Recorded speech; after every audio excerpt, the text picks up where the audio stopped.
और सारा बचपन का वेला हा सारे भी वडे शौक हैं असां छोटे ला गेम शेमा खेडदे आसे लेकिन के सारे मोहल्ले दे छोटे छोटे बाल हैं को नवी गेम आई पी मैं निकले ए हे ते काफी पुरानी सोशल मीडिया डिठा हो तो लेकिन इन्हें को भला शौक छावा दे ए ना गेम खेडदे खणन मैं भी तो को दिखे ना साकू दसे सो भाई आज इन्हें दा मुकाबला मैंने है भाई ना केरा बंदा जल्दी हर दे इन्हें दा ना के टाइम स्टार्ट थीवन वाला है चलो भी बजाओ चलो भाई इन्हें दा मुकाबला दे दे केरा बंदा जल्दी कर दे ए हार गए चल भाई तू हार गई भाई हट वाट साइड से थी और वाह भी वाह क्या बात है जियो जियो हिम्मत करो हूं है ना के दे दे इन्हें चो है ना ते पहले कौन कर दे चल भाई तू हार गई खाली ए जोन खड़े यार साला चल चल हिम्मत कर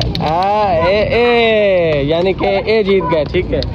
बार हर के अपने अपने बचपन का गेम हो जान अस इंजॉयमेंट ही करने आते लेकिन सारे होंगे ये चीज़ कहना हाँ ठीक है छोटे बाल इंजॉय करने चलो मैं कहने को आज है ना कि तो इन्हें दी गेम शुगल मेला दिखाना भाई भला बजा में जरा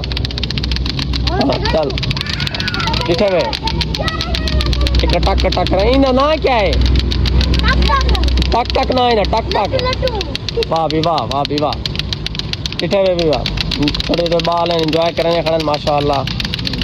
बाकी सारा ही वक्त असं अपने वक्त इंजॉय करने आते लेकिन सारे होंगे ये ना कि टक वाली गेम कहना है वीडियो सारी कैसी लगी अच्छी लगी हो शेयर लाइक शेयर फॉलो जरूर करे सो चैनल को सब्सक्राइब करे सो भला इंशाल्लाह इवें तो छोटे बाल रौनक वगैरह दिखे सो।